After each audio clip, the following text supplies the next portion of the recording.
के कारण न केवल जान माल का नुकसान होता है, बल्कि लोगों की जिंदगी भी पूरी तरह से बदल जाती है।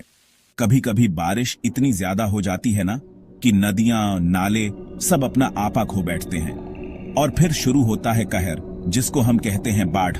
बाढ़ के कारण घर, सड़कें और खेत सब पानी में डूब जाते हैं। लोग अपने घरों को छोड़ने पर मजबूर हो जाते हैं और सुरक्षित स्थानों की तलाश में निकल पड़ते हैं। इस बाढ़ के बारे में ऐसी 20 बातें बताऊंगा, सुनकर आपके होश उड़ जाएंगे। बाढ़ के कारण होने वाले नुकसान और उससे बचने के उपायों पर भी चर्चा करेंगे। तो भैया, वीडियो को पूरा देखना, वरना समझो कुछ नहीं देखा। चलिए शुरू करते हैं और जानते हैं बाढ़ के बारे में विस्तार से। अरे दोस्तों, ये बाढ़ कोई दोस्त नहीं है जो अचानक आ धमके। ये एक बहुत ही गंभीर समस्या है जो हमारे जीवन को अस्त व्यस्त कर सकती है। ये एक नेचुरल डिजास्टर है, मतलब कुदरत का कहर। जब बारिश बहुत ज्यादा होती है तो नदियां और नाले अपने किनारों को पार कर जाते हैं। कभी कभी बारिश इतनी ज्यादा हो जाती है ना कि नदियां भी बोल उठती हैं, बस कर भाई, अब और नहीं पी सकते। और जब नदियां उफान पर आती हैं तो पानी चारों तरफ फैल जाता है और फिर वो उफान पर आ जाती है। ये पानी खेतों, सड़कों और घरों में घुस जाता है, जिससे जनजीवन प्रभावित होता है। और तो और समंदर के किनारे रहने वालों, तुम्हारे लिए तो एक और डर है, तूफान। तूफान के कारण समंदर का पानी भी किनारों को पार कर जाता है। अगर ये तूफान आया तो समझो समंदर भी तुम्हारे घर आने का मन बना चुका है। तूफान के साथ आने वाली तेज हवाएं और भारी बारिश भी बाढ़ का कारण बन सकती है। तो भैया, बाढ़ का मतलब है पानी ही पानी। ये पानी हमारे घरों में, सड़कों पर और खेतों में भर जाता है, जिससे हमें बहुत सारी समस्याओं का सामना करना पड़ता है। घरों में, सड़कों पर, खेतों में, हर जगह पानी ही पानी। इसलिए हमें बाढ़ से बचने के उपायों के बारे में जानना और उन्हें अपनाना बहुत जरूरी है। दोस्तों, ये बाढ़ सिर्फ पानी नहीं लाती, बल्कि बहुत सारा नुकसान भी लेकर आती है। कभी कभी तो ये इतनी खतरनाक हो जाती है कि लोगों की जान तक चली जाती है। घर बार तो जैसे पानी में बह ही जाते हैं, साथ में कई लोगों का रोजगार भी छिन जाता है। मतलब बाढ़ का मतलब है जिंदगी में उथल पुथल। बाढ़ में सबसे बड़ी दिक्कत यह होती है कि पानी का लेवल रॉकेट की तरह बढ़ता है। 1 मिनट पहले जो नदी छोटी सी दिख रही थी, अगले ही मिनट वो आपके घर के अंदर आ सकती है। और ये पानी किसी एक जगह पर थोड़ी ना रुकता है, ये तो फैलता ही जाता है, पूरे शहर को, पूरे गांव को अपनी चपेट में ले लेता है। चैप्टर 4। दोस्तों, किसान भाई तो जानते ही होंगे कि बाढ़ का कहर फसलों पर कितना बुरा पड़ता है। सारा खेत जलमग्न, फसलें बर्बाद और किसान खाली हाथ। और जब फसलें ही नहीं बचेंगी तो खाना कहां से आएगा? बाढ़ के बाद तो अनाज के दाम आसमान छूने लगते हैं, मतलब भूखे मरना तय है। चैप्टर 5। बाढ़ के बाद हर तरफ गंदगी फैल जाती है। पीने का पानी भी दूषित हो जाता है और इस गंदगी में पनपते हैं तरह तरह के खतरनाक कीटाणु और बीमारियां।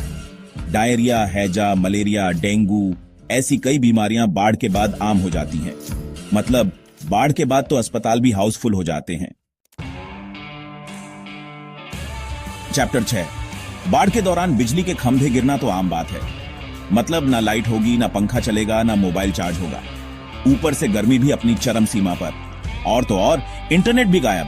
मतलब ना फेसबुक चलेगा, ना इंस्टाग्राम, ना यूट्यूब। सोचो कितनी बोरिंग हो जाएगी जिंदगी। बाढ़ में सड़कें भी अपनी पहचान भूल जाती हैं। कहीं गड्ढे, कहीं दरारें, कहीं पानी ही पानी। मतलब घर से निकलना तो दूर, सोचना भी मुश्किल। और पुलों का क्या कहना? कभी कभी तो पुल भी बाढ़ के आगे हार मान लेते हैं और टूट जाते हैं। मतलब एक शहर से दूसरे शहर जाना भी नामुमकिन हो जाता है। बाढ़ का पानी जब घर के अंदर घुसने लगता है तो एक ही रास्ता बचता है, घर छोड़ कर ऊंची जगह पर चले जाना। कभी कभी तो लोगों को अपना सारा सामान पीछे छोड़ कर भागना पड़ता है। रिश्तेदारों के घर, स्कूल, कॉलेज, मंदिर, मस्जिद, हर जगह बाढ़ पीड़ितों का ठिकाना बन जाता है। बाढ़ के बाद पीने के पानी की सबसे बड़ी समस्या हो जाती है। नदियों का पानी दूषित, हैंडपंप खराब और बोतल बंद पानी की कालाबाजारी। मतलब प्यास से मरना तय। सरकार की तरफ से राहत शिविरों में पानी की व्यवस्था तो की जाती है, लेकिन कई बार वो भी पर्याप्त नहीं होता। दोस्तों, बाढ़ सिर्फ इंसानों को ही नहीं बल्कि जानवरों को भी अपनी चपेट में ले लेती है। कई जानवर तो तेज बहाव में बह जाते हैं, तो कई भूख प्यास से मर जाते हैं। घरों में पालतू जानवरों को भी लोग छोड़कर चले जाते हैं, जो फिर सड़कों पर भटकते हैं। मतलब बाढ़ में जानवरों की दशा भी बहुत खराब हो जाती है। बाढ़ के कारण होने वाला आर्थिक नुकसान तो अकल्पनीय होता है। घरों का नुकसान, फसलों का नुकसान, व्यवसायों का नुकसान, सब मिलाकर अरबों खरबों का घाटा। सरकार को भी राहत कार्यों पर भारी रफ्तार से पैसा खर्च करना पड़ता है। मतलब बाढ़ के बाद तो देश की अर्थव्यवस्था भी हिल जाती है। बाढ़ में कई लोगों के घर ही नहीं बचते। जो घर कच्चे होते हैं वो तो पल भर में धराशायी हो जाते हैं, और जिनके घर पक्के होते हैं उनकी भी नींव कमजोर हो जाती है। मतलब बाढ़ के बाद कई लोग बेघर हो जाते हैं और उन्हें सरकारी राहत शिविरों में शरण लेनी पड़ती है। बाढ़ के बाद पीने के पानी की कमी एक बड़ी समस्या बन जाती है। हर तरफ पानी ही पानी होता है, लेकिन पीने के लिए एक बूंद भी शुद्ध पानी नहीं मिलता। लोग मजबूरन गंदा पानी पीने को मजबूर हो जाते हैं, जिससे उन्हें बीमारियां होने का खतरा बढ़ जाता है। बाढ़ के कारण सड़कें टूट फूट जाती हैं, पुल ढह जाते हैं, जिससे आवाजाही बंद हो जाती है। लोगों को एक जगह से दूसरी जगह जाने में काफी परेशानी का सामना करना पड़ता है। आपातकालीन सेवाओं को भी बाढ़ग्रस्त इलाकों तक पहुंचने में काफी मुश्किलों का सामना करना पड़ता है। बाढ़ के कारण स्कूल कॉलेज भी बंद कर दिए जाते हैं, जिससे बच्चों की पढ़ाई पर असर पड़ता है। कई स्कूलों में तो बाढ़ का पानी घुस जाता है, जिससे किताबें और फर्नीचर बर्बाद हो जाते हैं।